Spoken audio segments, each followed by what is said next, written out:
This is Josh Hart here for Seconds Out. Delighted to be joined by Sonny Edwards here in Sheffield. Sonny, we'll go straight into it. Ed Hardy tonight, a blistering performance, a brilliant knockout to wrap it all up. Pleased with that tonight?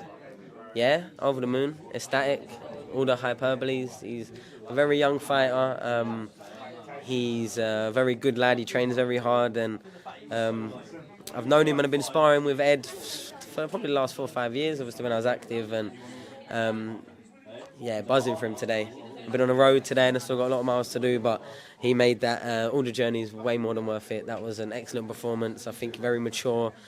Everything that his corner was saying, everything that I was saying, he was doing. He was touching the target to start with, to not fall into any traps. He was waiting the kid to make a mistake, and then he was bursting out with spiteful, hard, heavy shots. And he really hurt the kid in the first round. The kid was lucky to get through it, and then he came straight out. He was still hurt all the way through, and then he got him out there in the second. And yeah, over the moon. I think it's very easy to start getting carried away when fighters, perform like that and, come for his first 3 fights the way he has. But there's a long way to go yet. There's a lot of building to do, a lot of maturing, a lot of developing. But I definitely think that Ed Hardy is one to watch out for in the future.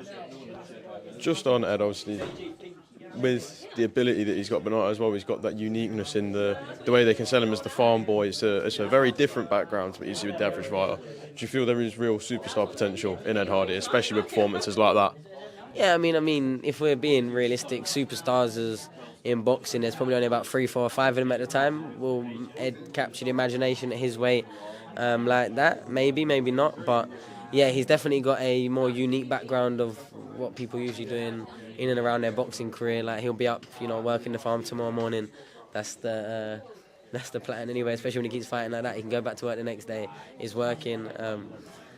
But yeah, I think like I said, he's got a long way to go, and it's very easy to get carried away and start saying this. But for me now, it's really about making sure he's active. Izzy was more than happy, giving him his next fight date pretty much, looking for not too far away as well. So yeah, just making sure that he's best preparing and that he's well protected inside and outside the ring.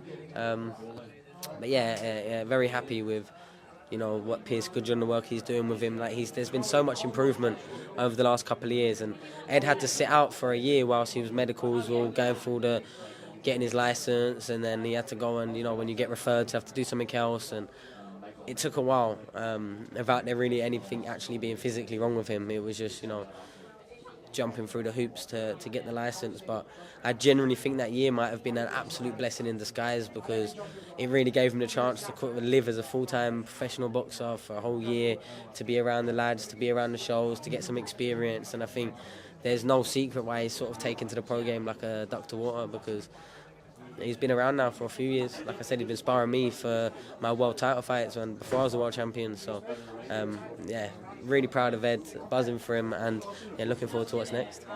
Obviously this week you have put out all the branding, fully launching now, Real Fighters Only.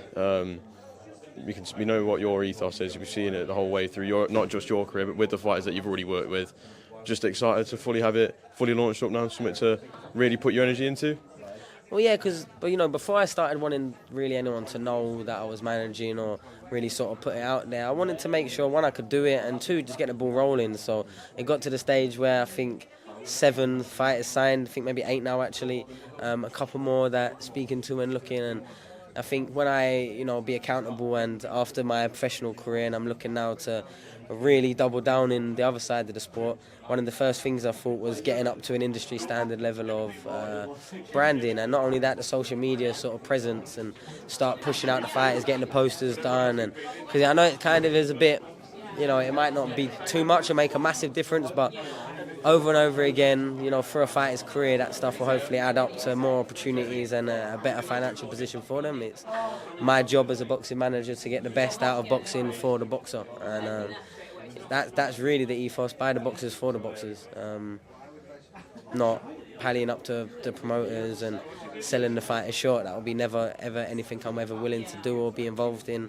But yeah, at the same time, making sure that when we're having fight cards, that there's proper fights. Look, that was a 6-rounder today. Just done a couple of 4-rounders. He's building his rounds up. But every time, we want some actual genuine jeopardy. He's getting South Americans. We know what usually happens and can happen when these sort of fighters come over. he stopped someone that hadn't been stopped in 30 fights or something in his last fight. Yeah, he's already, going the right way and having some little challenges, and it's what it's about, rather than just absolute making sure someone goes 15-0 by steamrolling fighters. It's about learning the lessons on the way up and having, I don't want to use the word safe, but especially when you're building a fighter, having measurable and comparable problems in front of you before you get to the top level, where then they're, more complete and a much harder fight. And as long as you build a fight and they have to actually think and they have to get in there and actually still turn up to get the win, then they're going the right way. The moment you have a fighter that keeps getting in the ring with easy fights, then you're ruining their career, in my opinion. Obviously, a busy weekend for yourself. You just had tonight. You're in Scotland tomorrow, I believe. Essex at Brentwood Centre Sunday. How are you going to cope with all this travelling? It just seems like a little bit too much. Yeah, I made it even worse for myself. I got Brandon Scott on the journey with me. And I've actually done a journey to Manchester yesterday and back again today, so the trip's already started for me. But yeah, we're leaving tomorrow morning. We're driving up to Glasgow for Brandon Dayold's British title fight, a fighter that I've been really pushing, a fighter that I've been really trying to get an opportunity. This fight had the potential to land on a big show. This fight started on a big show, but then the big show never happened, and then we made best, and shout out to Ian Wilson for getting the fight on and giving Brandon a fair offer and a fair chance. So they're up there now. I'll be joining them up there tomorrow. And then Somba's comeback fight after boxing Charlie is down in Essex. So then it's a 7-hour drive from Glasgow to Essex. But it comes with a job. It's what you sign up for. These fighters aren't just fighters that I benefit off. These fighters aren't just people that I see as a business relationship. All the fighters I work with, I genuinely go into seeing as my friend, and especially the first founding fighters, they were all my friends, because that's how the conversation started. For me to even manage them from a position of friendship, them asking, and then me doing everything that I felt I could do for them. And yeah, Brandon's now got his final break that's been waiting because of the British titles been sort of messed about with people pulling out, yada yada yada. Another mandatory, he then pulled out. He's been stalled and delayed, but at the same time, he needs that British title, so we didn't really want to move him left and right, suffer an injury when the fight could be coming. So he's had to have a bit of inactivity, but he's been training the whole way. He's been helping me prepare for my last few camps, and I'm really confident and really excited for that fight tomorrow. Just moving away, I want to get your thoughts on some of the big talking points. I want to actually get your thoughts on tomorrow night, Derek Chisora versus Otto Wallin. I know you're going to have all your attention on Brandon Dayold, but a lot of talk about Chisora doing these 12-rounders. Do you know what, if I'm honest, right now, unless it's a fight I'm commentating on or a fight that I work with, I can't really be asked to answer questions about all these other fighters, especially not heavyweights. I spent my whole life hearing about heavyweights. Really? Let's talk about some super flyweights or something. Flyweights, well. Something, anything. Anyway, we could look at Eddie Hearn's comments about Inoue. Eddie saying that he didn't believe Inoue is a pound-for-pound fighter, and his resume is not as good as what people make it out to be. What was your thoughts on those comments? I got asked that before, but I don't think he was completely out of order for, when you're that good. I weren't that good, and I would still fight the number one every time. I thought the hardest fight, the biggest fight, I would always take. And now, he's probably afforded more luxuries and more protection and more now we'll take this one and that's fine than I was. But I think when you are one of the best in the world, you should be constantly fighting the other best in the world. You don't need confidence, you don't need comebacks, you don't need to plan routes. You're one of the best fighters in the world. And I think Eddie said it in a tongue-in-cheek way, and I don't really agree with it. I haven't definitely nailed in top 3. It doesn't matter where you put him, but he could be all the way to number 1. Maybe Usyk right now with his body of work, but yeah, all the way up there. What did you make of Chris Eubank Sr. coming out saying that he doesn't believe the fight between his son and Conor Benn will happen?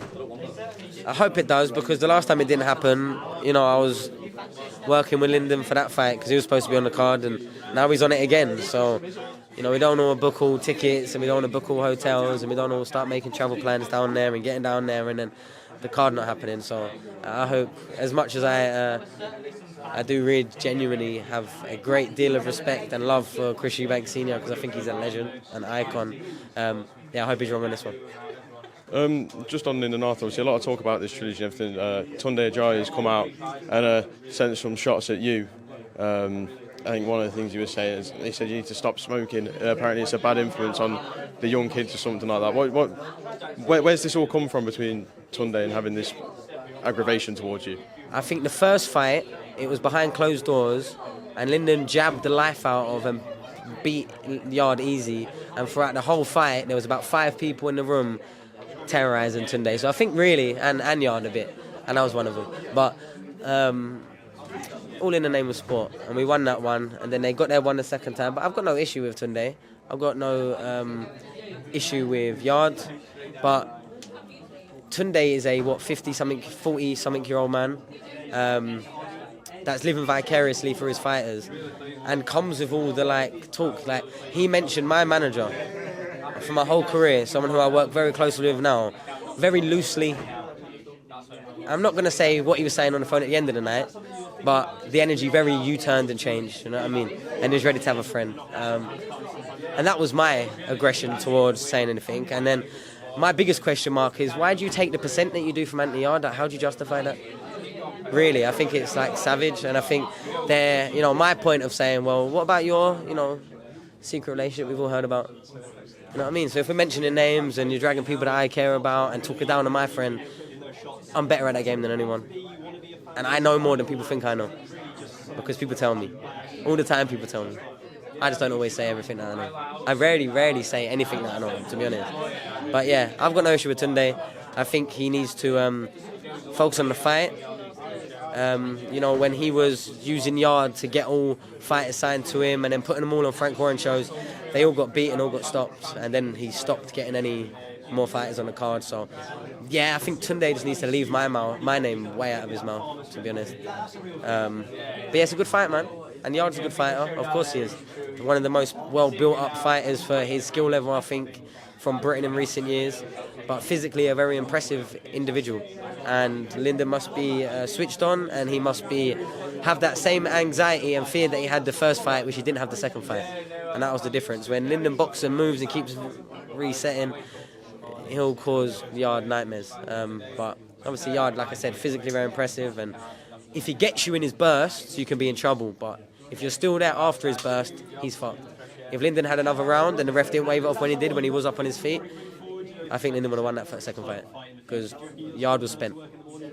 Just my last one. Obviously, a lot of the reactions to the fight, a lot of people confused about why they've made the trilogy. Some people saying this fight, it doesn't have any meaning. What do you make of those comments? How do you react to them? I think they're mainly from people that don't really know much about boxing. It was 2 built-up fights, 2 headline nights on BT. 2 fighters that are both mixed at the top level, 2 relevant fighters, and 2 fighters where, okay, look at the rest of the division. The only real UK fights for an Anthony Yarde or a Lyndon really that makes sense is a Callum Smith, Josh Hart, they're fighting each other. Then outside of that, okay, maybe a Dan Aziz, maybe a Shakan Pitters, but they're not the same level as them in the terms of exposure. So for really, it's the perfect fight, and if you can't see that, then whatever you think you know about boxing, you don't know as much as you think you do. Maybe they're not excited for the fight, that's on them. I'll be real, that's on them. It's not the job of the fight is to really make them excited pre-hand. No, people think it is, no, that's the promoter's job. But yeah, I think I'll be a bit surprised. Look, the first fight was a boxing lesson, the second was a borderline demolition job. So, and they went both one way or other. So why would no one want to see the rematch? I don't know why no one wouldn't want to. Unfortunately, I'm going to leave it there. Appreciate your time as always, and enjoy this busy weekend that you've got. Cheers, brother. I'll try.